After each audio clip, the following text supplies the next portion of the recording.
Nova Gorica s širšo okolico velja za kolesarjem prijazno območje. K temu pripomore tudi blaga klima, ki uporabo kolesa omogoča praktično celo leto. A največji korak v tej smeri sta vendarle naredili občinski upravi na obeh straneh meje. Mesto Nova Gorica se nahaja tik ob meji, kjer pa imamo skupaj s sosednjo Gorico jasen cilj. To je ustvariti somestje, skupno prihodnost, kjer je glavno prevozno sredstvo kolo. Skladno s takšno politiko skupaj načrtujejo vse ukrepe na področju mobilnosti. Načrtovanje kolesarskih poti, organizacija javnega prevoza ali nenazadnje umeščanje čezmejnega sistema izposoje tako električnih kot navadnih koles in še bi lahko našteval. V Novi Gorici so tako postavili razvejano mrežo izposojevalnic koles. Lahko začnemo z terminali, ki so na 8 lokacijah v mestu in malo izven mesta, se pravi Kromberk in Šempeter.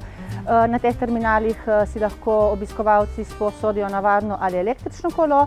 V našem Ticu je na voljo 10 koles za izposojo in če se zapeljejo malo iz mesta ven, se pravi proti Trnovsko-Banški planoti, je tudi tam na voljo 11 električnih koles za odkrivanje naše prekrasne narave. Pa ne le narave. Nova Gorica z okolico ponuja tudi številne druge zanimive lokacije, do katerih lahko dostopamo na kolesu. Ena najlepših točk v Novi Gorici je Gornja Kostanjevica, ker je samostan.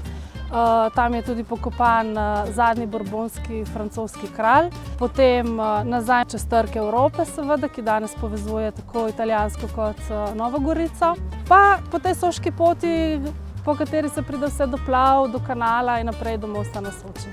Nova Gorica je odlično izhodišče tudi za kolesarske izlete po celotni Vipavski dolini, v Goriška Brda in na Kras, od zgodnje pomladi do pozne jeseni.